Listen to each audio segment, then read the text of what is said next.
Station, this is Houston. Are you ready for the event? Houston Station, I am ready for the event. Simon Sinek, this is Mission Control Houston. Please call station for a voice check. When I was 13 years old, I had a dream. It was to go to space camp in Huntsville, Alabama. I had just seen the movie Space Camp, and it sparked all my childhood dreams to be an astronaut one day. And so I figured the first step was to go to space camp. And that's exactly what I did. And I remember when I came back, I was so proud. I wore my flight suit to school the next day. Everyone made fun of me. This dorky kid in a public school walking around in a light blue NASA flight suit.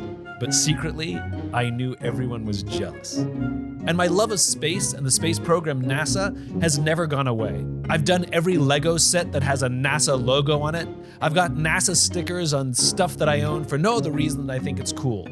So when I was offered the opportunity to talk to astronaut Jonny Kim on the podcast, of course I leapt at it. But it gets better than that. I talked to him while he's in space. He is currently on the International Space Station, and the wonderful, fantastic people at NASA hooked up a Zoom call for us and allowed us to have a chat. What a thrill! What a thrill. Totally nerded out. Jonny is someone remarkable and special. And if you think you've met an overachiever before, you haven't met Jonny Kim. He was a Navy SEAL with many combat tours. He was a combat medic. And it was the experiences he had in combat that inspired him to want to serve even more. So he decided to become a doctor. But of course, he went to Harvard. But of course, that was still not enough. And now he's an astronaut. This guy is amazing. He's also one of the most humble people I've ever talked to. He refuses to give himself a pat on the back. He refuses to say that it was about him. He has immense gratitude to the world, and in particular, immense gratitude for the bumpy life that he had growing up. Jonny was raised in a household with an alcoholic father, and unfortunately, a lot of violence. And that is where this meek kid learned to stand up. But he wasn't just standing up against the violence, he was standing up to protect others, to protect those he loved. And it's this theme, the theme of love, that has continued to drive him to higher and higher levels. Literally. This is a bit of optimism.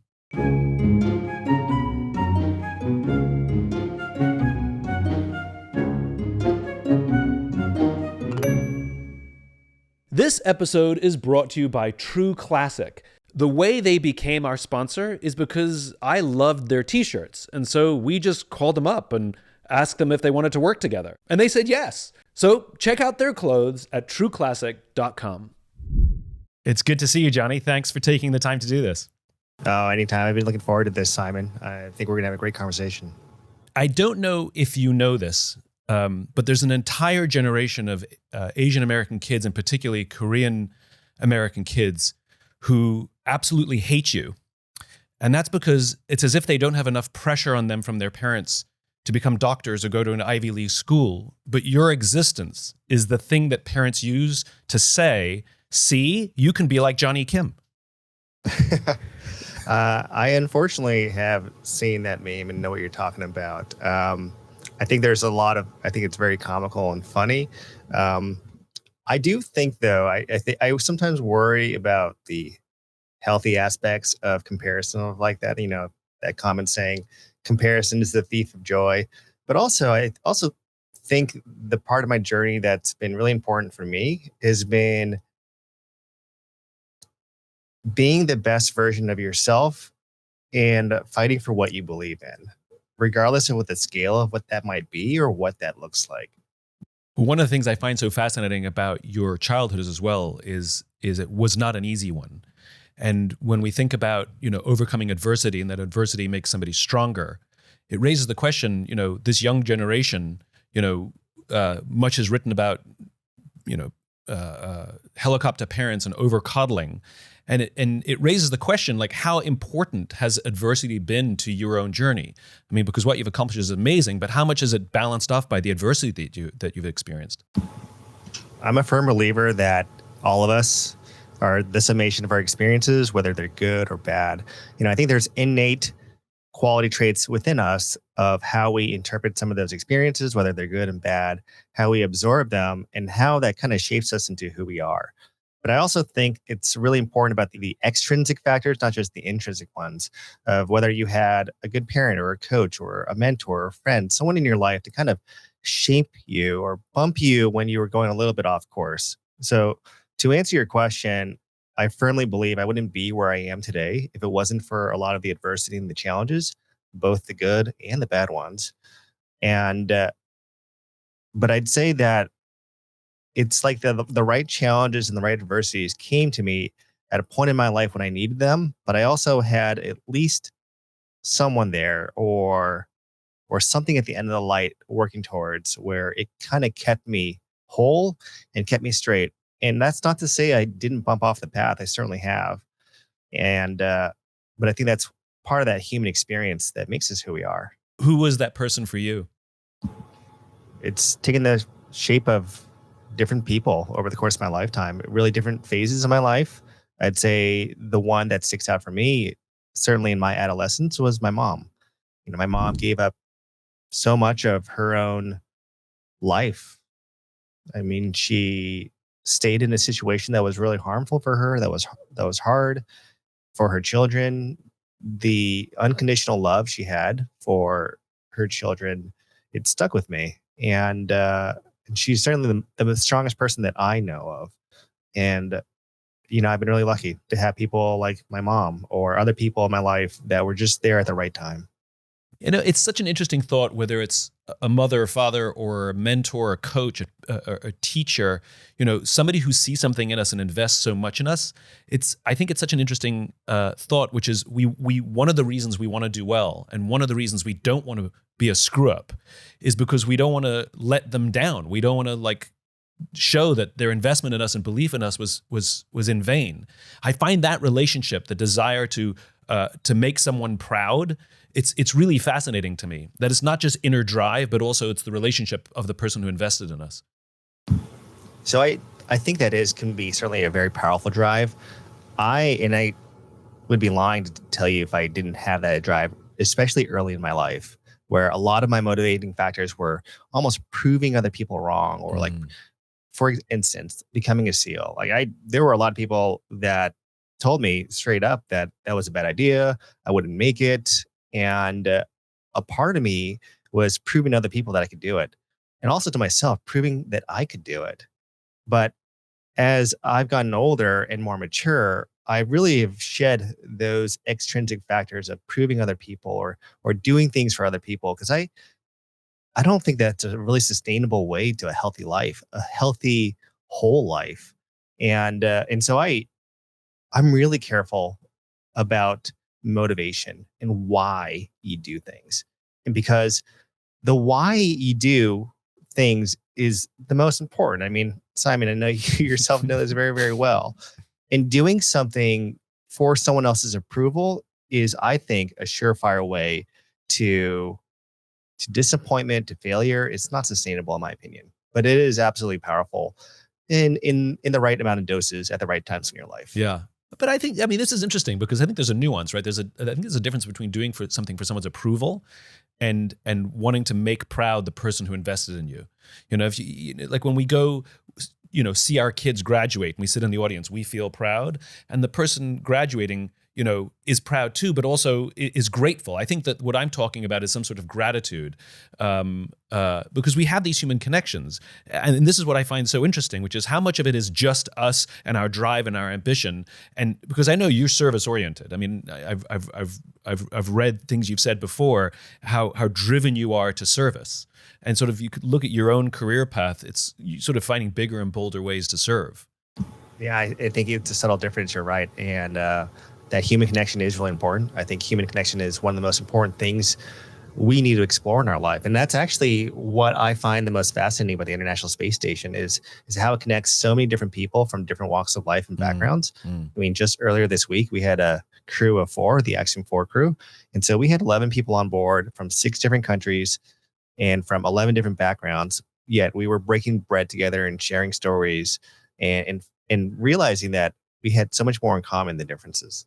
Every astronaut I know has talked about this. It's not just the overview effect of looking down and saying, why can't we all get along because you don't see borders? But you experience it when the people come to visit, which is, it must be one of the most human experiences where you don't see each other based on, our different divides based on our nations, but you're all human beings and common experience and common risk for that matter too. I mean, you're in austere conditions up there.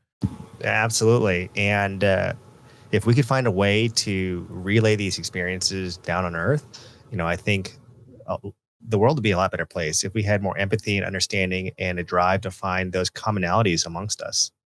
Can you tell me a specific story, something throughout your career at any point, whether it was, at any point, at any of the many jobs you've had, that, you look back at that one specific thing and you think, wow, that was incredible, whether it was successful or not, whether it was a mission success or a mission failure, it doesn't matter. But when you look back, you see that it was a defining moment in your life. Can you tell me a specific story of something you've gone through? I have a few of those. I think the one that's probably the most true is probably just a little outside the scope of the conversation we have here today.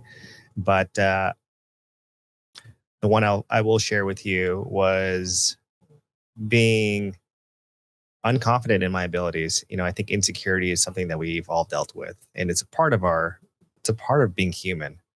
And certainly I think a little tinge of healthy insecurity keeps the humility in check, or keeps the ego in check.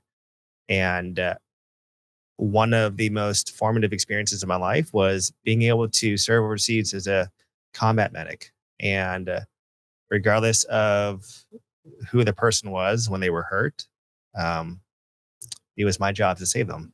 And having that ill opportunity in particular to try and save some of my friends left a really impact on me. I mean, it's what spurred me to kind of continue that level of service at a higher level for medicine. That's why I wanted to be a physician, watching my friends get injured and doing my best to help. And that's something that's always stuck with me. It's that kind of privilege of experience. And I say that really carefully, privilege.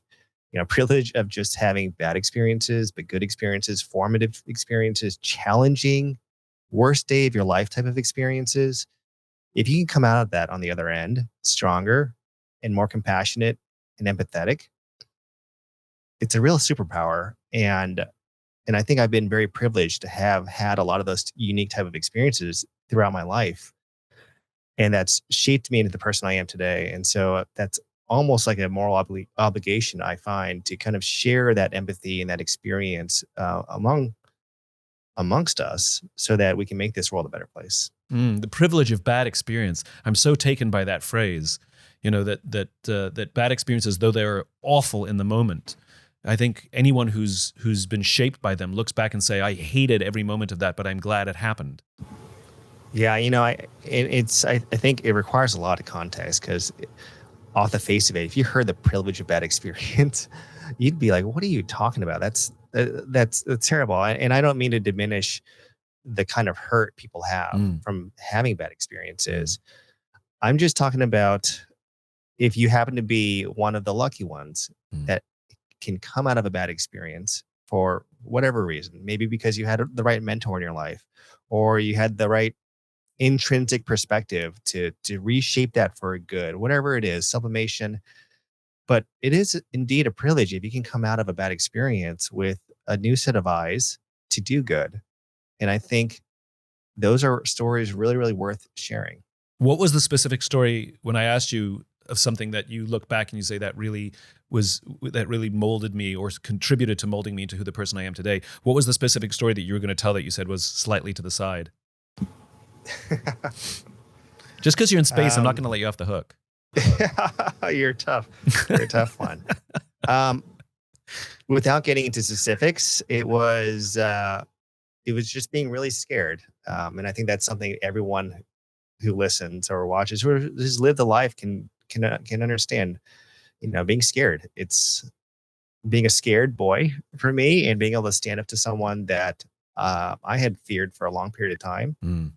Clicked something in my head and showed me that we're all a lot stronger than we give ourselves credit for. Where I mean, it's hard to encapsulate, articulate how formative this experience was for me. But if you can imagine yourself and, maybe most of your adolescence, you thought you weren't meant for big things, or that you were scared, a scared little boy or a scared little girl to do anything, and not feeling of any worth or value. But being able to do the most courageous thing you never thought you could do, that changes you. And it changed me. Where did you find the courage? If you went from having fear, what was it that made you rise up and overcome that fear?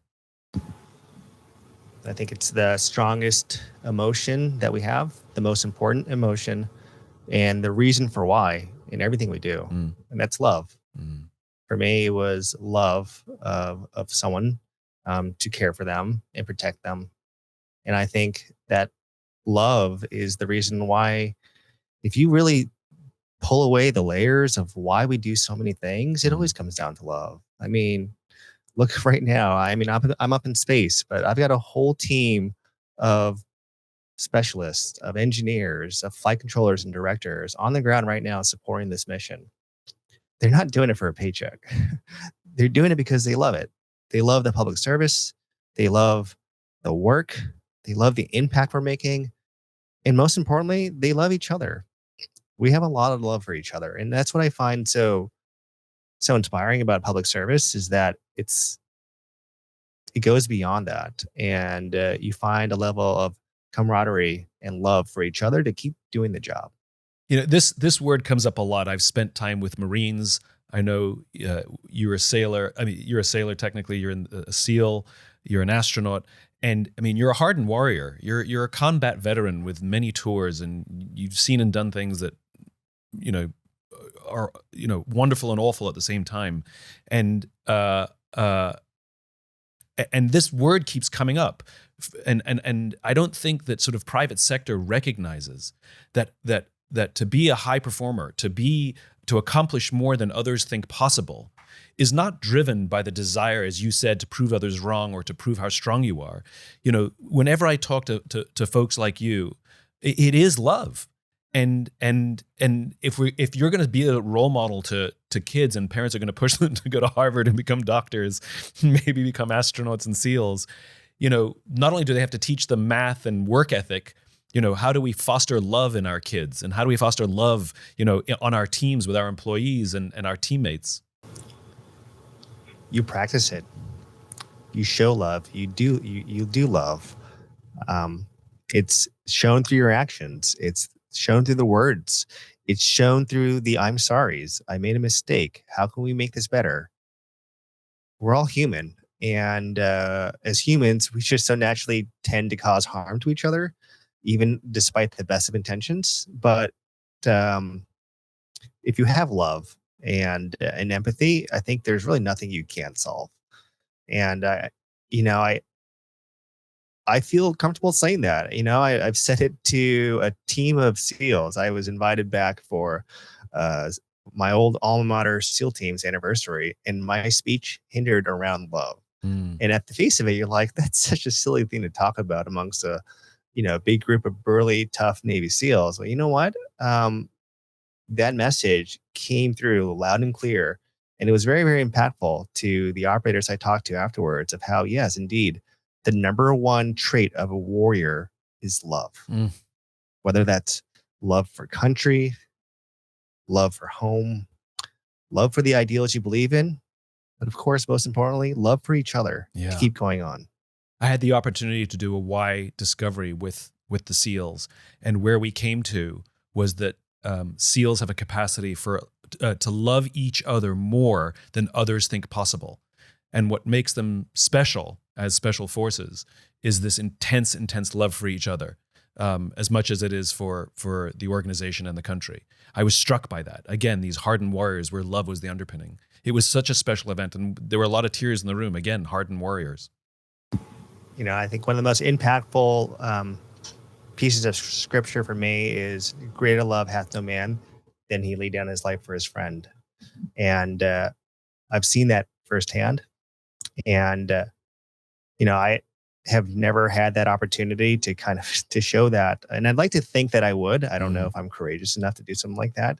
But I think that's the greatest measure of love. And it's certainly something I've seen. And that's one of those things that's changed me. You asked earlier some formative experiences, and that was certainly one of them. Yeah. Just to end on a lighter note, how many miles away are you from the Earth? Well, we just had a reboost, which means that we fired our thrusters to get a higher altitude. So we are currently 258 miles above the Earth. And you're flying over, I think you just flew over South America, I think. We are currently over Africa. Oh, right you were over South America when we started the call. And now you're over Africa. Yes, we were. That's what happens when you're traveling 17,500 miles an hour. There you go. Jonny, I can't tell you what a thrill it is to talk to you. I was excited that you agreed to come on the podcast, and even more excited when you offered to do it from the space station. Thank you so much. And I hope I get to meet you one day when you come back down. Simon, thank you. It was an honor. Likewise, I hope to meet you one day. Take care, and goodbye from the International Space Station. Station, this is Houston ACR. That concludes the event. Thank you. Thank you to all participants. Station, we are now resuming operational audio communications. We're trying something a little different. Instead of a traditional host-read ad, I invited Ryan Bartlett, the founder of our sponsor, True Classic, to sit down for a conversation. And it turns out there's a lot more that we can learn from him beyond just how great his t-shirts are. And his t-shirts really are great. We call this an ad with authenticity. I played poker for a living after I failed in music. Ended up failing in poker too. It was a disaster. I went to Vegas, and even though I was decent at poker, I realized very quickly that even though I was the best of my friends, I was the worst as a professional in the big leagues. So I very quickly realized, like, this just is not gonna work out. And I didn't want to borrow money from people. Like, that's very common in that industry. So I got out of it and I just quit. Well, if I'm not gonna do this, the next thing is just to work in the nightclubs and wear those jackets and stand out in front of the clubs and do the bottle service. So I did that for like a year, and I just got completely burnt out. And I was just like, I gotta go back to music. That was where my heart was. So then I went back to Florida, again, got my bachelor's in music business, and I was on to get my master's as well. So you went back to school? Back to school after all that. Wow. So this was kind of more of a delay tactic rather than a strategy? Yeah, I just thought, like, I can't give up on what my heart is telling me. I need to trust my gut here. Yeah. I need to go against the money grain, even though I need it. I need to just follow what I felt was true to myself. So I went back to school thinking that was the answer. And then from there, I went to LA. So I showed up in LA with like, all right, let me work at a recording studio. Again, I couldn't really get a job. I couldn't figure it out. Played in a couple groups, but nothing really materialized. And I was just like trying to force it. And finally I was like, do I just want to do this forever? Do I just want to be like that guy? And I still know a lot of them, by the way, that are still in their 40s trying to do it, struggling, just barely getting by, living in LA and like no family, no nothing. And I didn't want that for my life. I wanted more. I wanted kids, I wanted a wife, I wanted a house. And so that's what led me to digital marketing. And I had already acquired these skills over the years of just building websites, doing graphic design. And so I got a job at an SEO company in like 2009, and they hired me as like a jack of all trades kind of guy. I could write, I could do a bunch of things, and I was useful to them. But I started listening to the salespeople sell SEO, and it was like $5,000 a month, $10,000 a month, and I'm like, what are they paying for SEO? This is insane. I got to learn this thing. So I went on this journey of learning SEO and working my way up to page one. So I started my own little company called SEO Direct, and I worked my way up all the way to #1 for like SEO Los Angeles, like the hardest keywords in the world.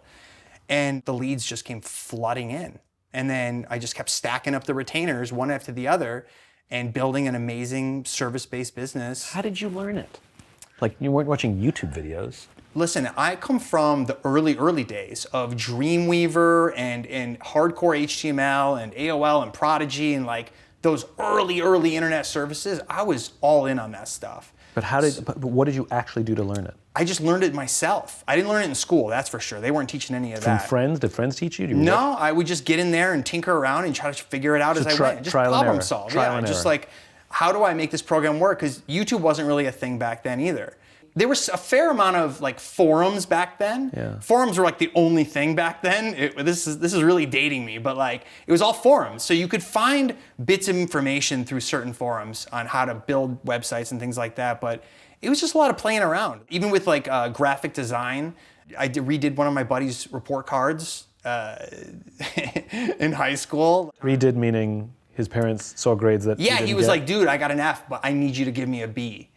And I had to like scan it, bring it up in Photoshop, edit it, print it out, make it look real. Like, and now he's in jail.